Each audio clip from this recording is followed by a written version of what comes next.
Well, our reporter Abby Jones joins us now from Preston Crown Court. Abby, how has this dramatic turn of events come about?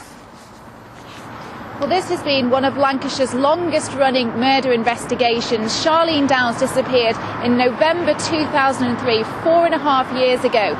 She gave her mother a kiss on the cheek and said she'd see her later, but she was never seen or heard from again.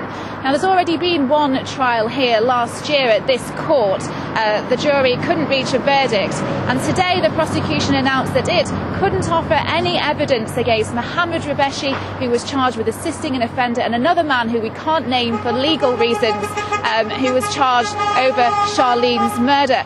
Now, the court was told that the defence hadn't had access to key transcripts of recordings made by a key witness who was now unreliable, and Rebeshi's barrister actually said that he'd uncovered an astonishing catalogue of incompetence, manipulation and lies within Blackpool Police.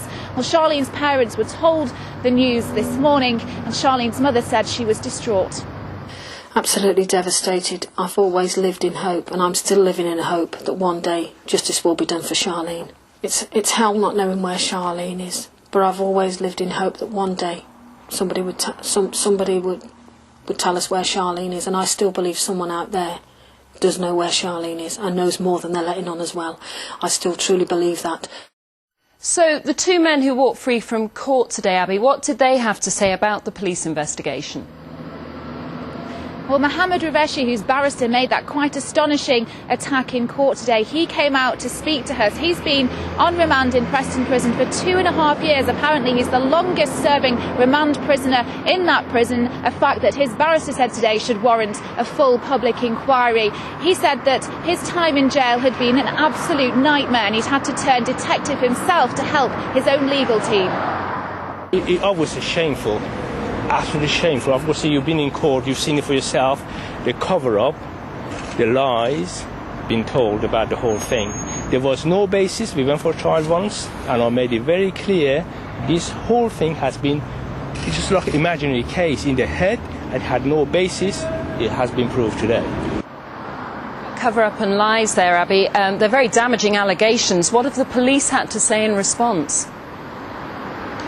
Well, this has been an extremely time-consuming and complex investigation. Over 200 officers devoted to this investigation. The senior investigating officer said today that the inquiry is not over, but he would not respond to those allegations about lies and police manipulation. This is what he had to say. We have worked tirelessly in our pursuit for justice for Charlene and her family.